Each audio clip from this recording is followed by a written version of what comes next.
Boa noite a todos. No nosso encontro de hoje, daremos continuidade e finalização, né? Hoje é dia 25 de maio de 2021, daremos finalização ao nosso assunto administração, né, de condomínios. Mencionei que é bastante importante para o administrador ter o conhecimento. Nossa região aqui é uma região de muitos prédios, muitos edifícios, então tem um baita nicho de mercado para que você constitua uma administradora de condomínios, para que você busque, né, como mercado profissional, vir a ser um síndico profissional. Então tem um mercado bem bacana e tem uma remuneração bem legal, né? Você vai ter um valor para cada um dos condomínios, então dá para fazer uma carteira bem bacana e um valor realmente expressivo e interessante. Na aula passada, a gente explicou a distinção entre condomínio edilício, explicamos ali sobre a área comum, né, a área exclusiva, comentamos também a respeito da possibilidade, né, de venda para terceiros, né, ou não. Você tem a questão da legislação, então, né, quem perdeu, vale a pena ali acessar a aula passada. Ela foi dividida em 3 partes.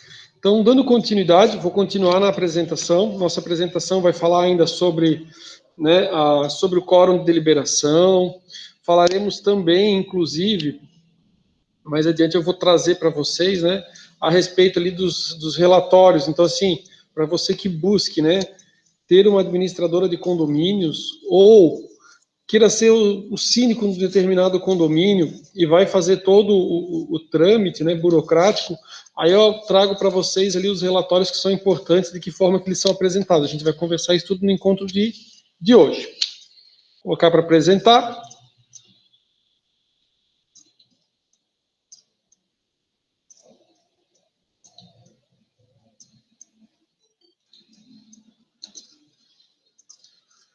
Perfeito, já está aparecendo aqui para mim.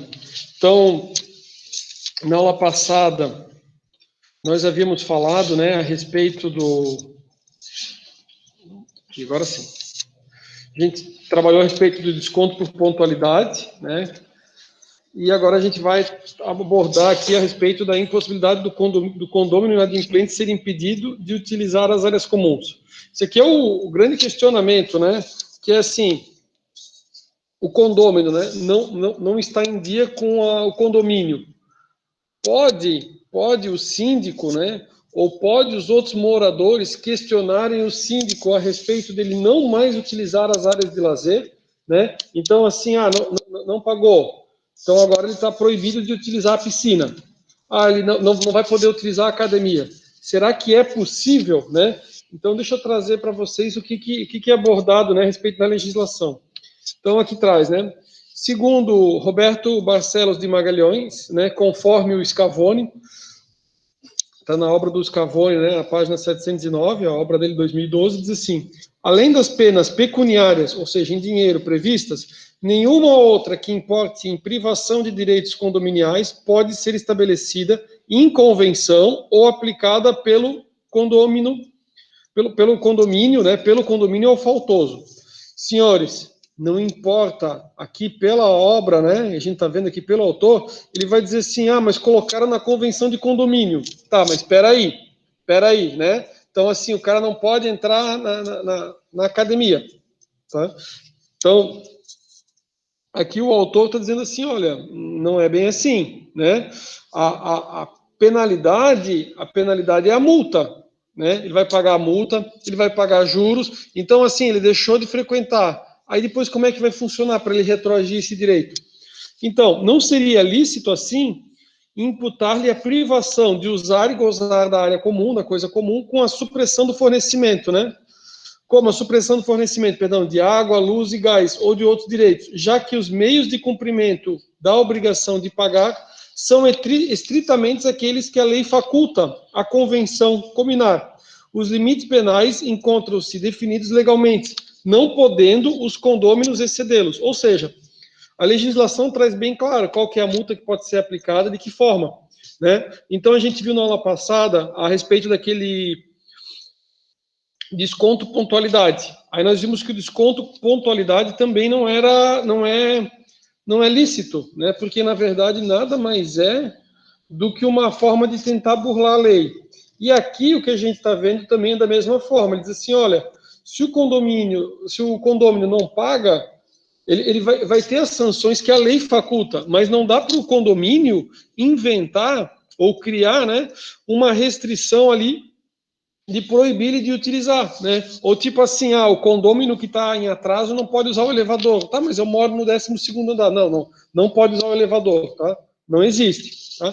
O entendimento de João Nascimento Franco, porém, é outro.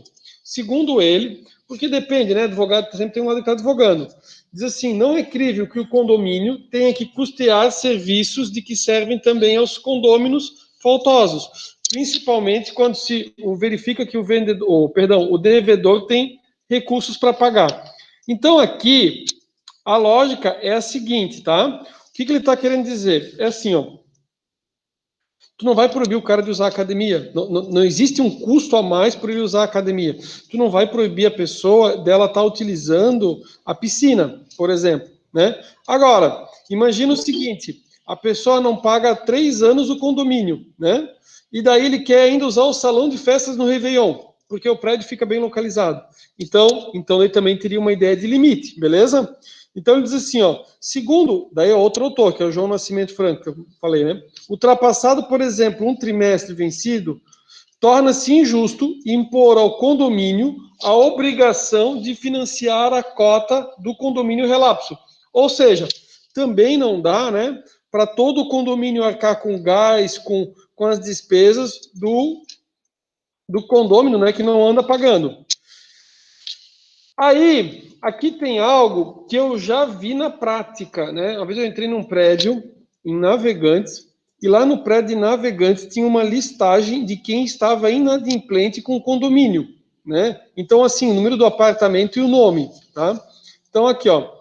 Aqui o questionamento é possibilidade de se divulgar a relação de inadimplentes e de apontar o condômino impontual em cadastro negativo.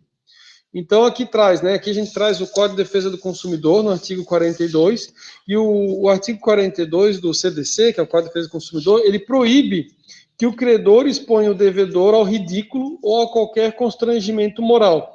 Então, embora não se aplique a lei consumerista entre os condôminos, expor esta informação no quadro de avisos do prédio, por exemplo, possibilitará que ele seja visto também por pessoas estranhas. Então, tá lá a pessoa que vai fazer entrega, a pessoa que vai fazer faxina, uma visita que vai estar lá, né? Daí ele vê assim, olha, o fulano, ó, eu conheço ele, ó, ele estuda lá na faculdade comigo, né? Então, trata-se, né, de um constrangimento ilegal. Ele está tentando criar outros mecanismos ali de forçar a pessoa a pagar, né? Aí, o dever de pagar as despesas no condomínio irregular. O que acontece? Tem alguns prédios. Na aula passada a gente conversou explicando, né, que em alguns prédios eles tiveram problemas na construção. Então, uma equipe assumiu a obra do condomínio e também se responsabilizou pelo desenvolvimento de todo, né, do empreendimento como um todo. Em algumas situações, esse condomínio ele ainda não está regularmente constituído. E daí o grande questionamento é assim, tá, mas se não tem uma convenção de condomínio bem direitinho para obrigar, será que eu seria obrigado a pagar o condomínio, né? Eu vi uma situação assim, a gente teve um prédio que a gente recebeu na construtora, que era um prédio que ele estava com condomínio irregular. E daí a síndica falou assim, olha, eu tenho muita dificuldade de cobrar, porque o condomínio não está regular, e as pessoas alegam que daí não deveriam pagar. Só que assim, pensem com vocês, o condomínio não tem luz? Não tem alguém que limpa a entrada do edifício, né? A grande dificuldade é assim, ó, é bem triste essas situações, né? O prédio estava assim com a pintura que não estava legal, né? Ela precisava resolver, fazer uma chamada, só que daí o pessoal, muitos não pagavam. Então diz aqui, ó, inúmeros são os condomínios em situação irregular. Esses condomínios efetivamente funcionam, Eles contratam pessoas, eles prestam serviços, eles pagam as despesas, né? Questão de limpeza, a pessoa que faz a limpeza, os produtos de limpeza, luz, água, né? Aí, aqui uma decisão, já é antiga, mas só para a gente entender, né?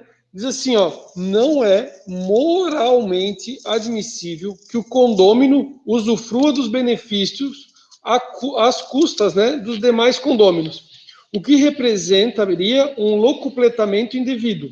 Locupletamento é a ideia de enriquecimento, tá? Então, assim, o cara está se enriquecendo às costas do outro, né? Então, outros estão pagando o condomínio, aquele simplesmente por o condomínio estar irregular, o cara não paga nada e o cara tá nas costas dos demais. Então, o locupletamento indevido à custa alheia, que o direito e a moral veemente repelem, né, repudiam, né, são contrários. Prestados os serviços, legitimados condôminos, como para qualquer ocupante da unidade, como prevê expressamente o parágrafo 2º do artigo 9º da Lei 4.591, tornando-se com registro para o nível erga omnes. Aí diz lá, ó, precedente provimento do agravo, a fim de que seja reformada a decisão, se prossiga na ação de cobrança, reconhecendo. Então, isso aqui foi uma situação que houve ação de cobrança do inadimplente, e o inadimplente disse assim, tá, mas esse condomínio não está regular, como é que está me cobrando?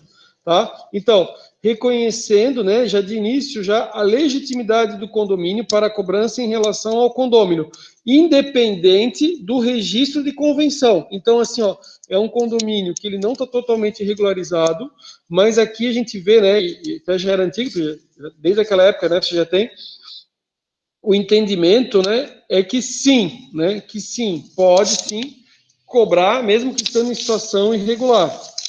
Agora vamos tratar a respeito dos deveres dos condôminos. Dever de pagar as despesas de condomínio dos titulares de lojas ou apartamentos de andar térreo, que integram o condomínio e contam com saída direta para a rua. Isso aqui é um caso que dá bastante problema. Sendo assim, as despesas com as despesas com elevadoras e outras das áreas comuns podem ser cobradas em clientes condôminos. Então, assim, ó, aqui, o que eu quis trazer para vocês é o seguinte, se eu vivenciei lá em Blumenau, o construtor disse que ele se equivocou na hora de fazer, mas enfim, se equivocou, né, aconteceu. O que aconteceu? Você tem um prédio, por exemplo, lá em Blumenau tinha um prédio, e aqui também tem vários, aqui vocês também sabem, né? Então, assim, também é no mesmo norte. Você tem o condomínio, o edifício. O edifício, no pavimento térreo, ele tem as lojas. Lá em Blumenau, tinha loja no pavimento térreo, e a loja, ela não tinha nem vaga de garagem. Então, assim, a lojinha térrea, ela não tinha acesso para dentro do prédio.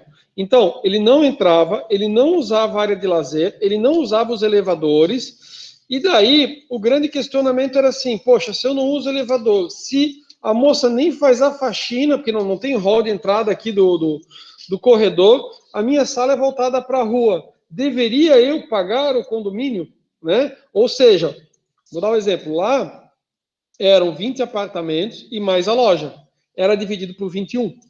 Tá? A loja pagava como se fosse um apartamento, né? Então, assim, existem decisões em contrários, mas o entendimento é o seguinte: ele faz parte, mesmo se usa, se não usa.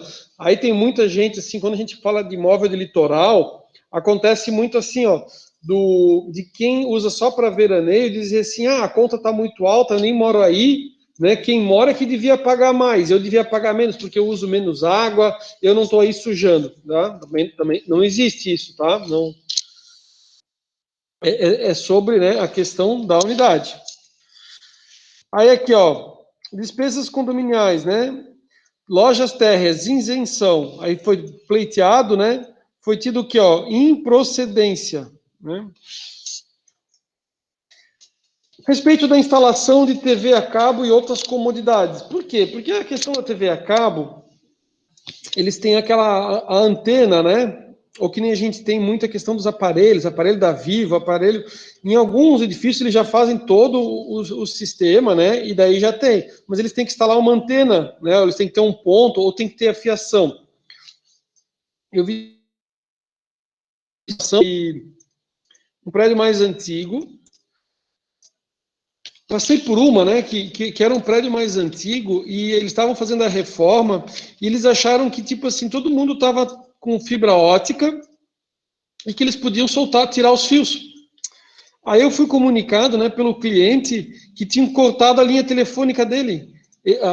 A pessoa que fez, estava fazendo a reforma do condomínio, ele pensou assim, não, ninguém mais usa o telefone, ele tirou de um prédio comercial. Né? Aí eles tiveram que refazer a ligação.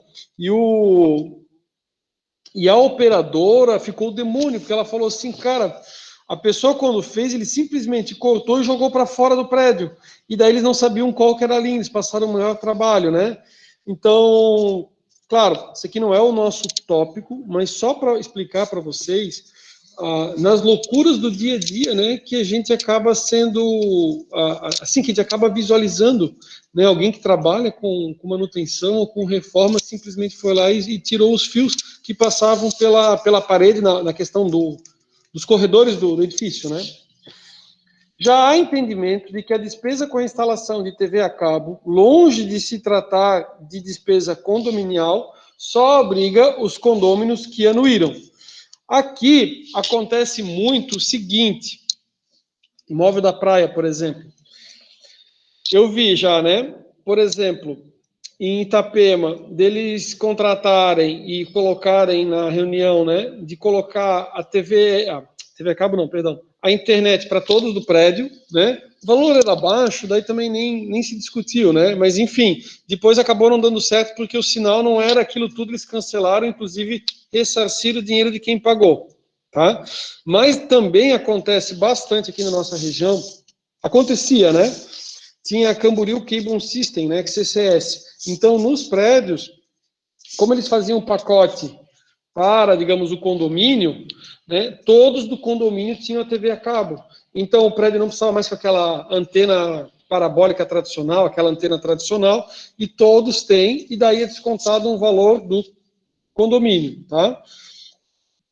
Dependendo do prédio, funciona porque está todo mundo de acordo. E daí é cobrado, né? Mesmo quem às vezes vem só para passar final de semana como veraneio, tá? Mas se alguém levar a questionamento, por exemplo, alguém que não anuir ou alguém que não tem interesse, ele não é obrigado a pagar. Ele não é obrigado a pagar ali uma TV a cabo. O que acontece de forma geral é que acaba sendo tão mais barato que às vezes com alguns ali para fechar o valor fecha mais barato do que cada um ter o seu individual, né?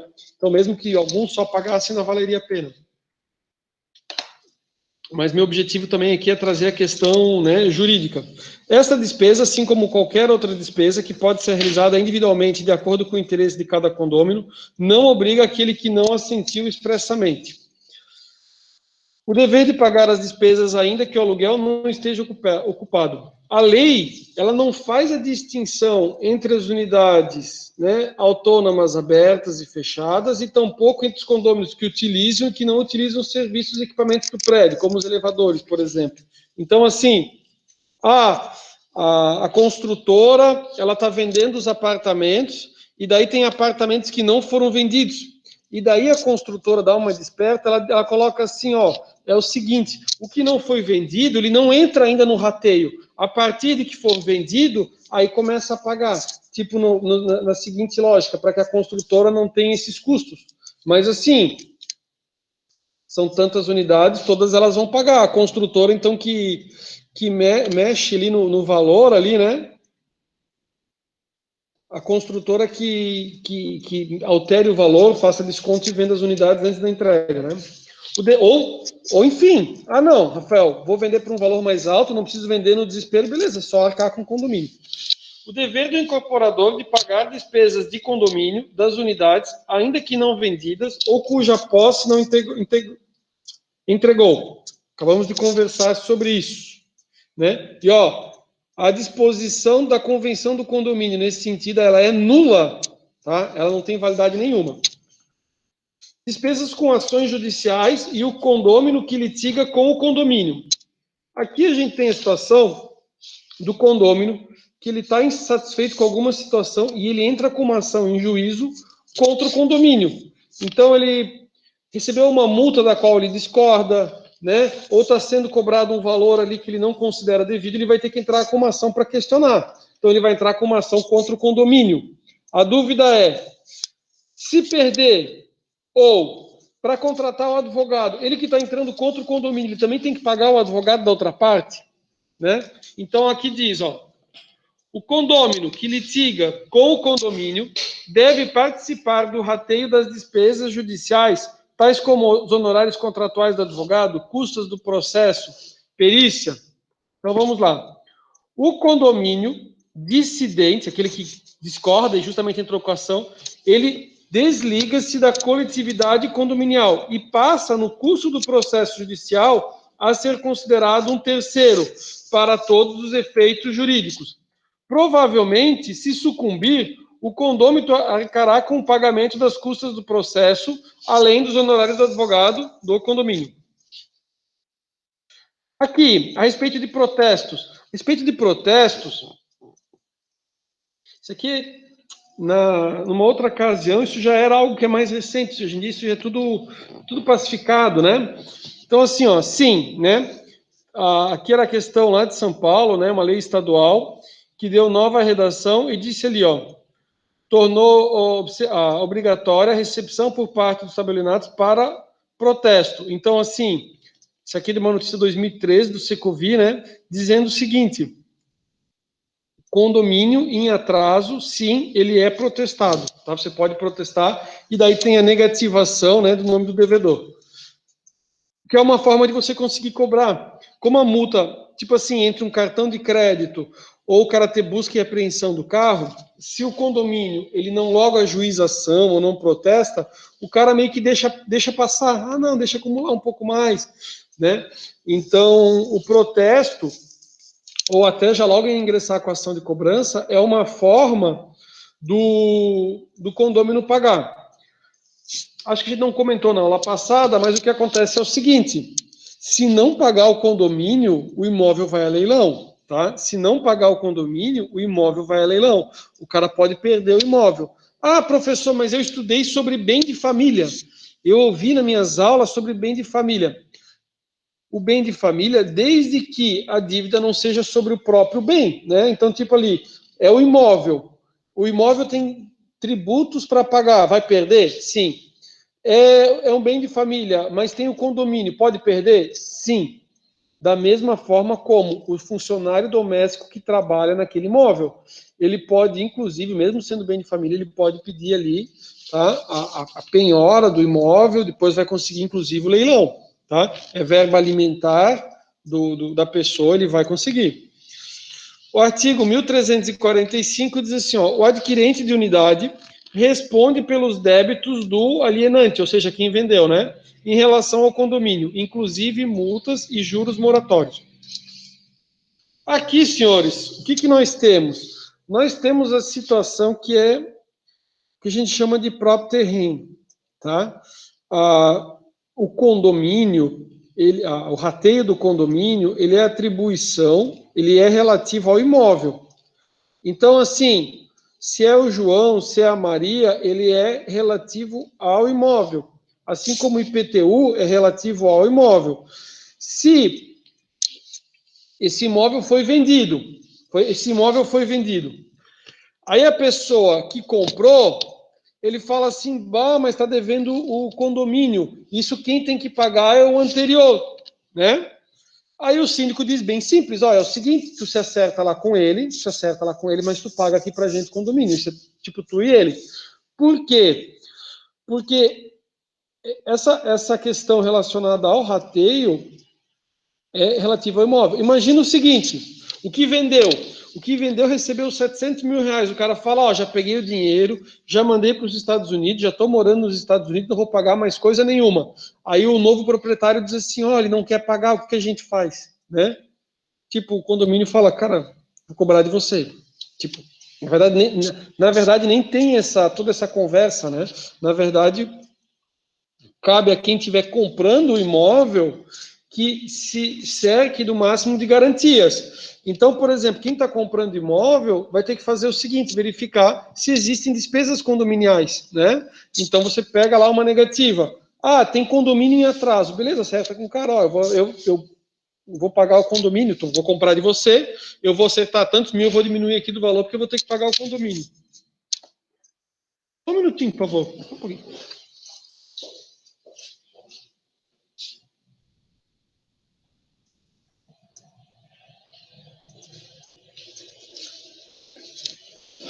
Ok, retornando. Direitos dos condôminos. Então, traz lá, né? Artigo 1335, os direitos do condômino.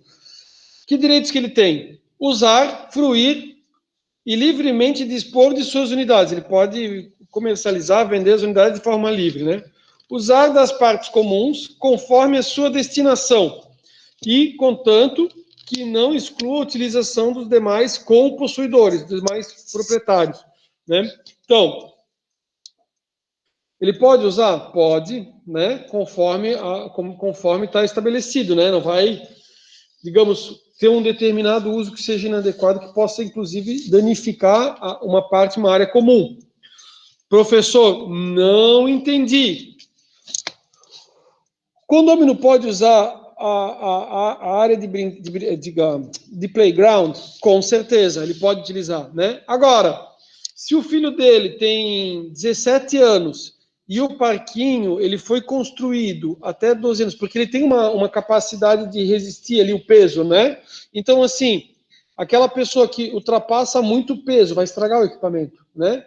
Ele deveria utilizar? Não. Por isso tem aquela mensagem, até criança de tanta idade. Ou tipo, tem umas áreas assim que tem um nome diferente, que é bem para criancinha, para bebê, né? Tipo assim, é para bebê, não é para adulto, né? Então, assim, desde que não exclua, não acabe inviabilizando para o outro, né? E conforme a sua destinação, tá? Senão o cara vai ser penalizado. 3. Votar nas deliberações da Assembleia e delas participar, desde que esteja com as obrigações em dias. Artigo 1351. Depende da aprovação de 2/3 dos votos dos condôminos a alteração da convenção. A mudança de destinação do edifício ou da unidade imobiliária depende da unanimidade dos sócios. Senhores, o que acontece? Para alterar a convenção de condomínio, eu preciso de ter 2/3 da convenção. Se eu quero mudar a destinação, como assim, professor? Ah, o prédio é comercial e eu quero transformar em residencial, ou residencial e eu quero transformar em comercial. Eu preciso que todo mundo aprove, tá? Senão, não. Então, assim, ó, é um prédio de uso misto. Eu sei de um caso, é um prédio de uso misto. Tem unidades que são residencial e unidades que são comercial. Aí, o pessoal que tem unidade comercial acha que é ruim ter unidade residencial. E daí eles querem dizer assim, tem que ser tudo comercial. Quem é residencial discorda. Quem é residencial discorda, o cara não consegue mudar a destinação. Assembleia dos condôminos. Assembleia Geral. A Assembleia Geral, ela se destina à deliberação dos assuntos constantes da ordem do dia. Situa-se no plano mais alto, razão pela qual suas deliberações obrigam o síndico, o conselho consultivo, os condôminos e demais ocupantes do edifício, salvo no que eventualmente conflitarem com a lei, com a convenção do condomínio ou quando violarem os direitos individuais dos condôminos.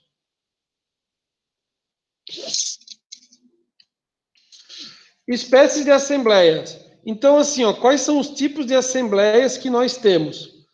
Nós temos, né, assembleias ordinárias, são destinadas à aprovação das contas e do orçamento para o ano e, eventualmente, alterar o regimento ou eleger substituto do síndico.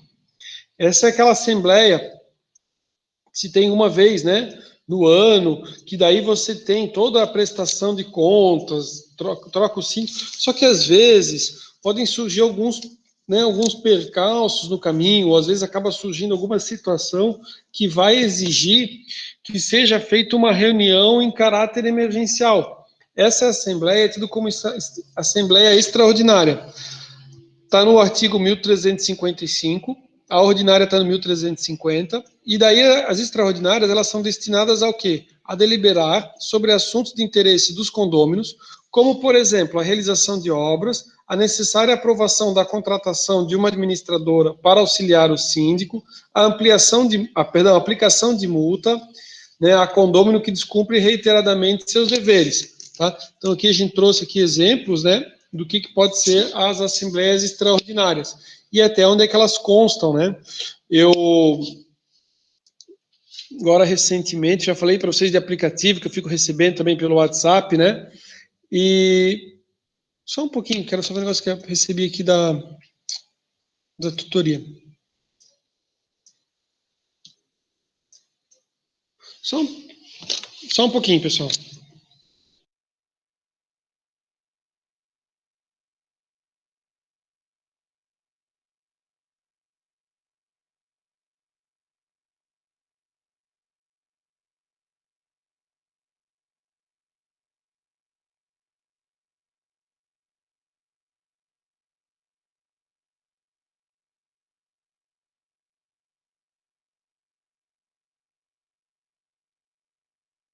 Respondi, mas não. Pronto, agora já deu certo.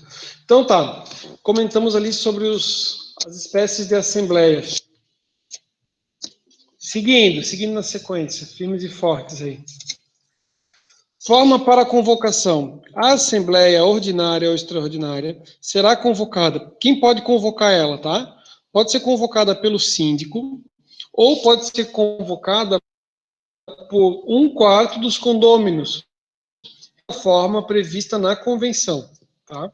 Então a convenção vai vai tratar também, né? Todavia, se recomenda. Aliás, deixa eu aproveitar e fazer uma pausa rápida aqui, ó. Nessa questão do respeitando a forma prevista na convenção, é porque a convenção pode estipular assim, ó, que essa convocação tem que ser no mínimo com 10 dias de antecedência, ou com 10 dias úteis, ou com 5 dias de antecedência, 5 dias úteis, entenderam? Então, você tem a questão do quórum, digamos assim, 1/4 convocar, ou pelo síndico, e respeitando por quê? Porque daí a convenção ela pode trazer algumas especificações sobre como é que vai ser essa convocação, né? Convocação para a reunião, que é a assembleia, né? Ordinária e extraordinária. Todavia, se recomenda que seja por escrito, com aviso de recepção, ainda que a convenção seja omissa. Isso porque é nula a assembleia que não for procedida de convocação de todos os condôminos. Aqui é bem interessante, e aqui é um ponto onde onde eu, por exemplo, né, sempre fico bem atento para ir atrás e cobrar, que é justamente o quê? Se a convenção que for tratar, né, ela não foi feita a convocação de forma adequada, ela não tem validade nenhuma. Aquele condômino não pôde participar, dependendo a votação dele podia dar um outro resultado. Então, tudo que foi decidido naquele dia não tem validade nenhuma, tá? Então, por isso que diz, ó, se recomenda por escrito e com aviso de recepção. Ou seja, para saber que realmente a pessoa está ciente de que ela vai participar. Não adianta o cara dizer assim, mas eu mandei, coloquei debaixo da porta dos apartamentos. Tá aí, e como é que você comprova que aquela pessoa recebeu? Né? Eu botei debaixo da porta, tá? Mas, tipo, ele assinou que ele recebeu. Por isso que nos prédios, quando tem porteiro ou zelador, né? O zelador entrega em mãos, daí ele pede para dar uma assinada na lista, certo? Uma garantia, né? A necessária inclusão das matérias que serão discutidas de forma expressa na ordem do dia, que é muito importante também, que é o seguinte: tudo o que for se deliberar, né, em relação ali à Assembleia, tem que precisa constar na convocação. Não dá para você fazer uma Assembleia para tratar sobre um assunto, assuntos bobos de interesse geral, por exemplo, estou exagerando.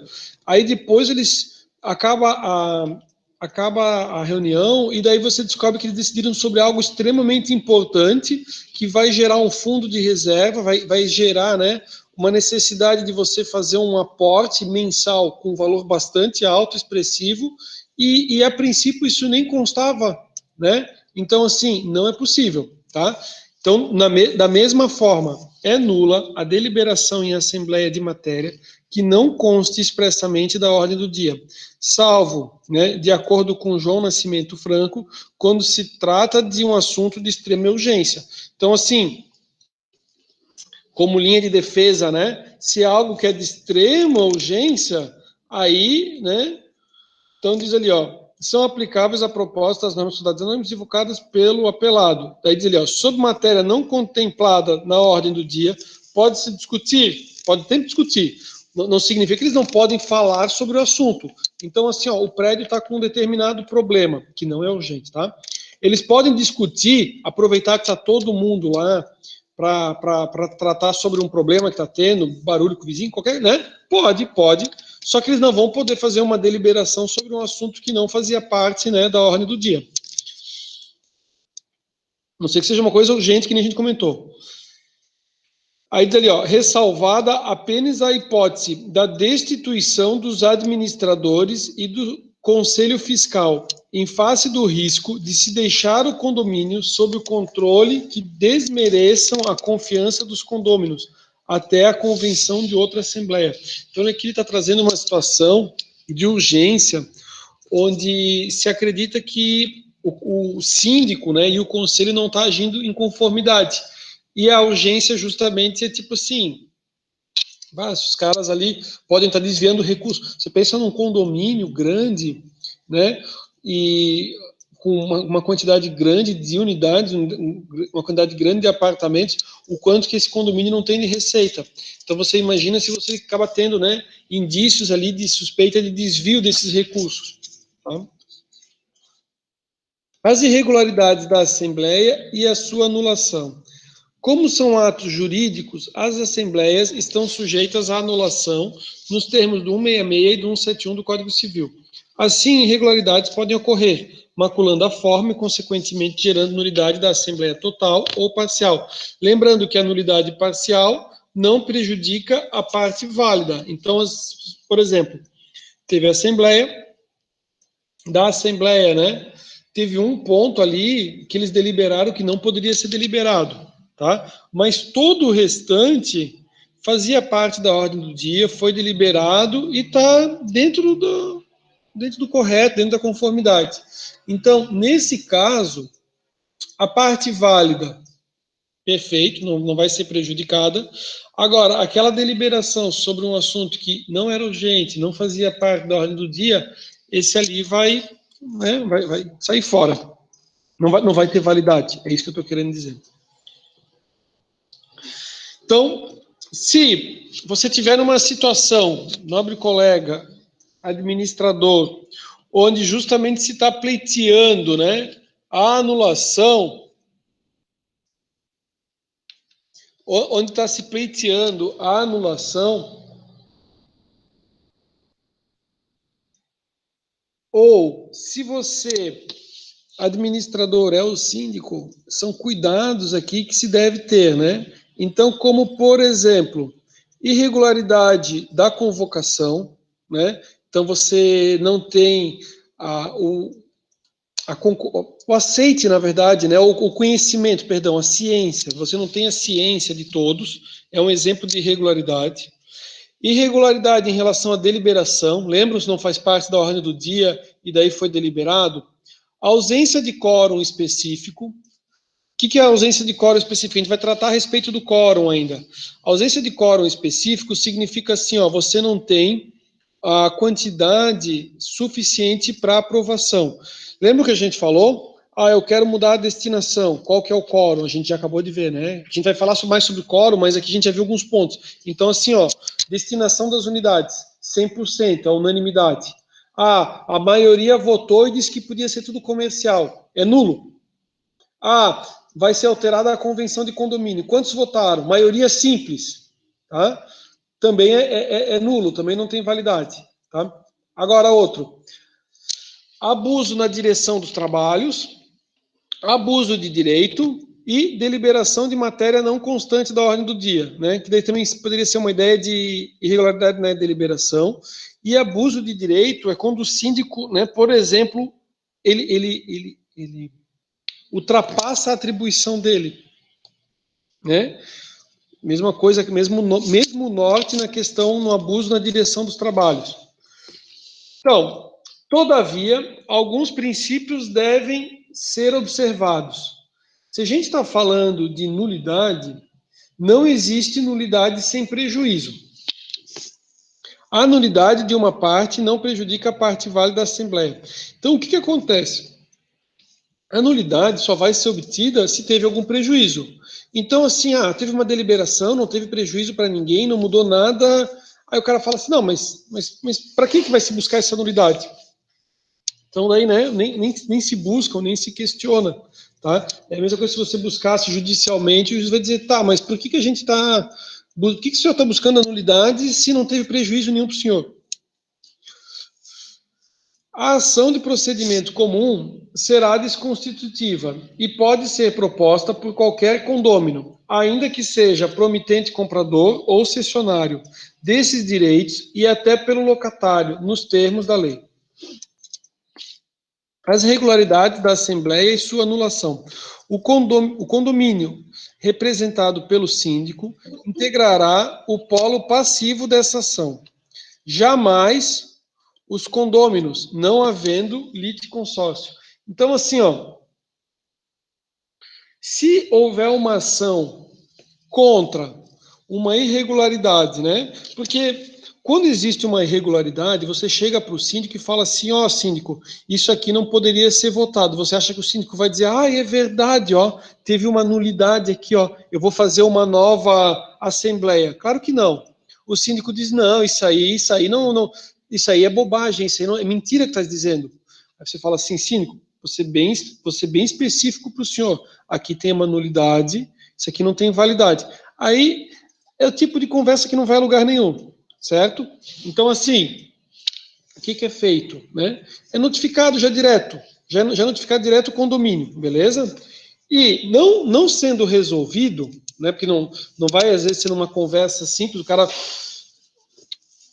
Imagina se é tão difícil, às vezes, para as pessoas admitirem, né, o erro. Imagina o síndico admitir que ele fez toda uma assembleia, que despendeu recursos do condomínio para fazer a assembleia, trouxe lá um profissional para acompanhar, para fazer secretariar ali os trabalhos, e que foi num sábado à tarde, e dizer para todos os condôminos, né, que aquela reunião não valeu para nada, né?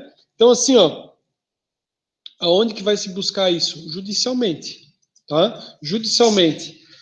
Vai entrar contra o síndico? Não, vai entrar contra o condomínio, tá? Então, o condomínio representado pelo síndico integrará o polo passivo. É ele que é o réu. O prejudicado pela deliberação ilegal tem a faculdade de propor ação judicial de nulidade ou alegá-la em defesa em qualquer outra oportunidade, ou ainda pleitear seja a questão reexaminada em outra assembleia que anulará a decisão anterior por quórum regular. Legal? Então, aqui... Estou dando norte para vocês. Esse material foi um material que eu estudei bastante, né, sobre o assunto, faz até um tempinho, que é uma pós, né? É uma pós em direito imobiliário, onde justamente se trabalhava nesse sentido. É claro que daí o foco, né, pode ser desde a gestão, como inclusive de propor as ações, as medidas judiciais. Aqui meu objetivo não é para que vocês mesmos proponham as ações, vocês vão buscar um profissional da área do direito que tenha conhecimento em direito imobiliário. Tá? Mas é importante que vocês saibam, porque, por exemplo, o material é bem completo, ele é do material de um professor, né, que o professor é professor de pós-graduação já há muito tempo. O livro dele, aí eu vou passar vergonha, né, se eu disser quantas folhas tem a Bíblia, aí não sei tão bem, né, mas o livro é uma Bíblia, né, é um manual desse autor, né, do Scavone. Manual de Direito Imobiliário, é uma baita obra, né, utilizada, né, pelos profissionais do direito, pelos operadores do direito, tanto para quem está cobrando e quem está se defendendo. Então, aqui nessa citação que eu trago para vocês é o seguinte: professor, não quero entrar com ação, né? Então você acabou vendo irregularidade, chegou numa outra assembleia e você viu que eles tinham votado um negócio que você nem tinha ciência, né? Aí você pede para reexaminar. Foi reexaminar. Não, o quadro não está correto, vamos fazer votação de novo. Confirmou ou não, mudou completamente ali o resultado. Esse resultado é o válido? Beleza. Então, a partir de agora, né? Então, vai depender do tamanho da urgência e do prejuízo. Então, às vezes, é uma coisa simples que você consegue resolver, que não, a princípio, valeria a pena movimentar todo o judiciário, você vai para qualquer outra oportunidade ou para uma próxima assembleia. Senão, você já resolve na hora. Como é que funcionam os votos? Composição dos votos. Os votos, eles são proporcionais às frações ideais. Cada unidade, né, tem uma fração ideal do empreendimento como um todo. Agora, pode ser que haja disposição diversa na convenção. Como assim? Pode ser que a convenção estabeleça que cada unidade é um voto. Cada unidade é um voto. A cobertura, ela equivale por 2 imóveis, 2 apartamentos. Cara, cada unidade é um voto. A cobertura é um apartamento? É como se fosse um apartamento, apesar de ser o dobro da metragem? Isso. Então, cada uma delas vai valer um voto, tá? Então, assim, ou é pela frações ideais, a não ser que a convenção estabeleça diferente.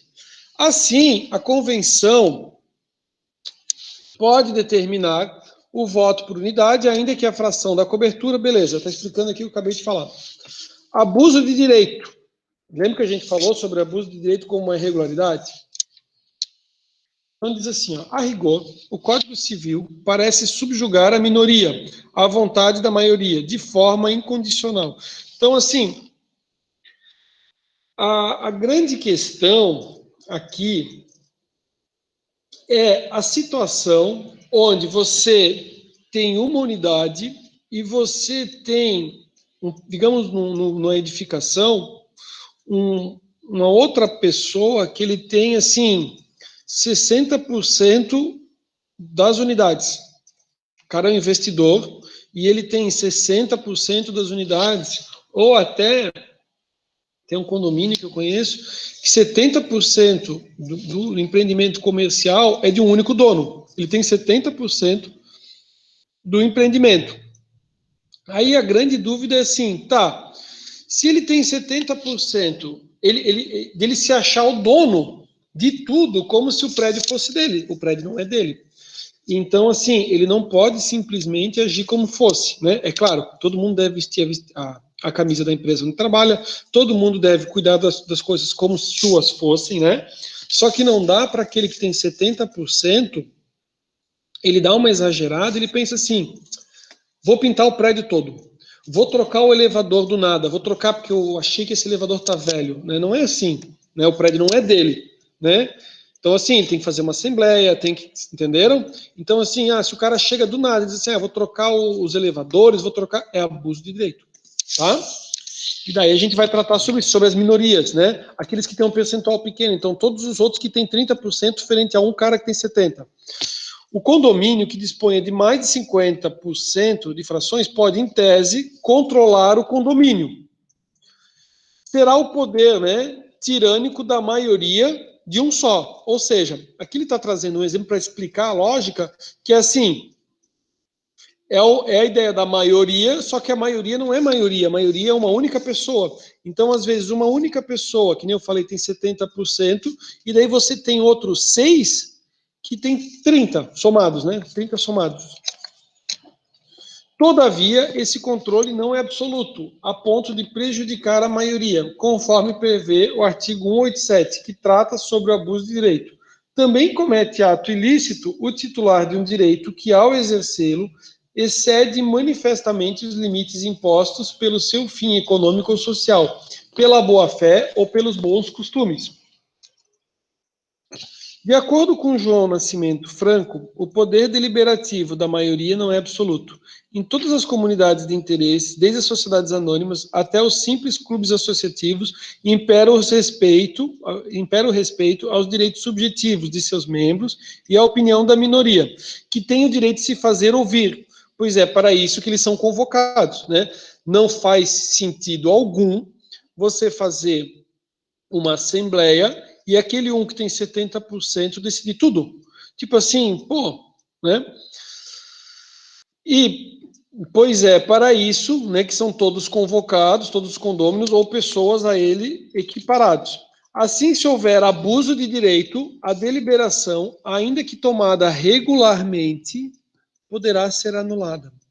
Ah, professor, então quer dizer assim, se teve lá a votação e o cara tinha, digamos, 70% do prédio, e daí está demonstrado ali que tem um abuso de direito, né? Não respeitou ali os demais, não deu atenção para tipo, os demais disseram assim, cara, não precisa trocar o elevador é excelente, daí o cara diz, não, mas eu vou trocar tudo porque, né? Então, assim, ó, demonstra o abuso de direito, tá? E daí vai ser nulo. Tá? A deliberação ali, a aprovação da aquisição dos novos elevadores ali, vai cair por água abaixo. Ó, aqui ele traz um exemplo, né? Que ao invés de conservar o revestimento do prédio, ainda novo, decide refazer toda a fachada de forma desnecessária. Ainda que essa deliberação seja tomada pelo quórum exigido, ainda que tenha o quórum bem direitinho, assembleia regular, poderá ser anulado por abuso de direito. Quem pode votar são considerados condôminos e podem votar. O proprietário pode votar, o promitente comprador, aquele que tem uma promessa de compra e venda, né? E o cessionário dos direitos decorrentes da promessa de venda. Então, assim, alguém assinou uma promessa de compra e venda e depois ele transferiu os direitos, ele fez uma cessão de direitos, né? Então, o cessionário pode, o promitente comprador pode, o proprietário pode, tá? A convenção que institui o condomínio edilício deve ser subscrita pelos titulares, no mínimo os 2/3 das frações.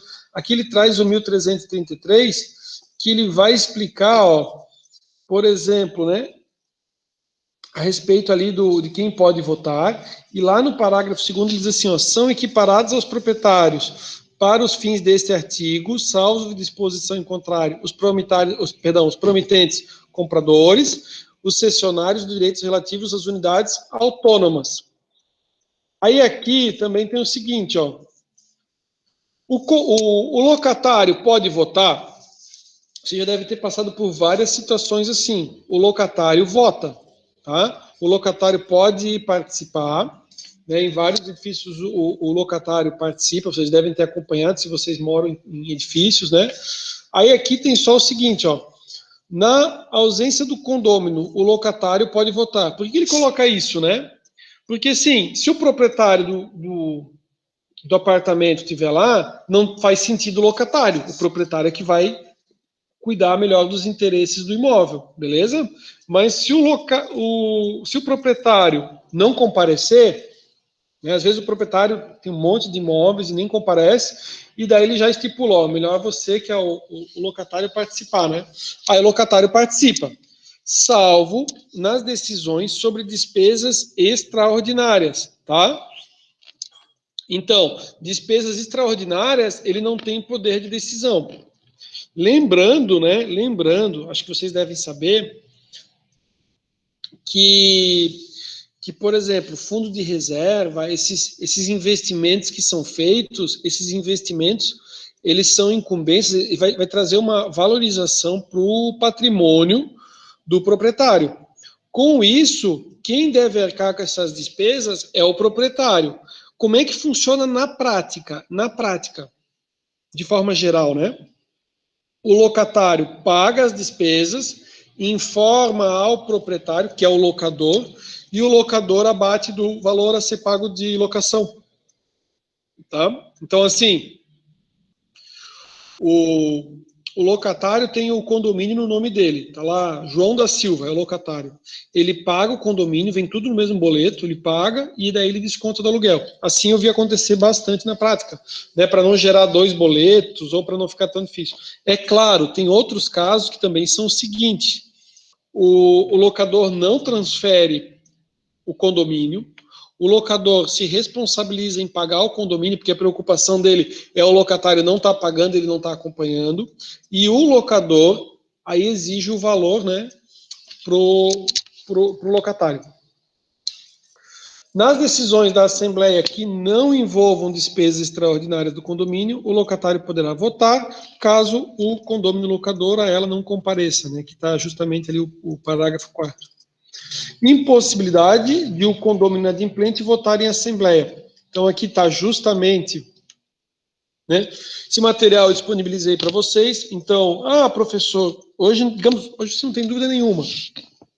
Amanhã surge um problema, o cara fala assim, eu me lembro, eu tive na aula com o professor Rafael comentou sobre isso, aí você pega seu material, né, bota lá pro PowerPoint para ele puxar a informação, pesquisar ali pela palavra-chave, ele acha e vai inclusive achar, né, decisões nesse sentido, ou vai apresentar o artigo, ou vai apresentar o inciso, o parágrafo. Então, por isso que eu também disponibilizo o material, porque no dia a dia, às vezes, alguns problemas vão surgir à medida que vai passando o tempo. Sempre lembrando o seguinte, o que eu sempre peço, né? Para que vocês deem uma olhada na legislação, que a legislação ela vai alterando. Então, você tem um material com toda uma fundamentação, com uma explicação, com os doutrinadores, mas sempre verifica ali se a legislação também, né, sofreu uma alteração. Tá? Entra no site do Planalto, aí você consegue ver se houve alguma alteração na legislação. Embora o comando seja claro, dessa proibição é possível inferir duas indagações importantes. Aqui é o seguinte, que eu acho que em algum momento eu comentei com vocês. Se, por um acaso, o condômino está em débito, né, não está com a sua obrigação em dia, e você precisa de uma votação onde é exigido que você tenha unanimidade, como é que você vai fazer? Como é que você vai fazer para ter unanimidade se aquele que está inadimplente não pode votar, né? Você vai excluir ele, porque amanhã ele pagou. Então, assim, ou uma outra situação que você quer, você é síndico, você quer uma alteração da convenção do condomínio, né? Então, esse é o norte, né? Tem que ter 2/3. Então, esse é o norte. Então, como é que ficaria num caso desse? Então, aqui ele traz, duas indagações importantes. Se o condômino inadimplente efetuou o acordo e está em dia com as obrigações, ainda assim não poderá participar da Assembleia e votar? Então, assim, se ele fez um acordo de parcelamento, ele está em dia. Tá? Na hora que ele fez um parcelamento ou ele fez uma negociação, ele não está mais inadimplente. Então, nesse caso, ele vota. Tá? Nesse caso aqui, ele vota e não tem nem coisa. E a outra situação é B. No caso da lei exigir unanimidade, como na hipótese de alteração da fachada, a Assembleia poderá deliberar sem a presença do inadimplente? Né? Então, aqui ele traz, o quórum para as deliberações. Deixa eu só ver se ele continua. Então, assim, nesse caso aqui, deixa eu até voltar aqui para a gente finalizar essa ideia. Nesse caso aqui, mesmo estando inadimplente, você busca, né? Se ele não for não vai nem participar da Assembleia, mas depois você busca a confirmação dele, de que ele está de acordo, beleza? Por quê? Porque daí você se cercou de todas as informações para dizer assim, eu tenho a unanimidade dos condôminos, que são favoráveis ali, né, à alteração da fachada do prédio. Tá? Então, assim, de fundamental importância, você vai ter que ter ali a concordância, a anuência dele, do inadimplente. Também, né? Quórum para as deliberações. Vamos fazer o seguinte, pessoal. Vamos para o nosso, já que a gente mudou aqui o tópico, e a gente vai um pouco mais adiante, vamos fazer o nosso intervalo, 20 minutinhos. Daqui a 20 minutos nós retornamos e voltamos aqui no ponto sobre a impossibilidade do condômino inadimplente votar na Assembleia. Desculpa. Do quórum das deliberações. Desculpa, voltei o slide. Tá? Que daí é o outro tópico. Até daqui a pouquinho, daqui a 20 minutos, a gente retorna aí com um grande grupo. Valeu, pessoal.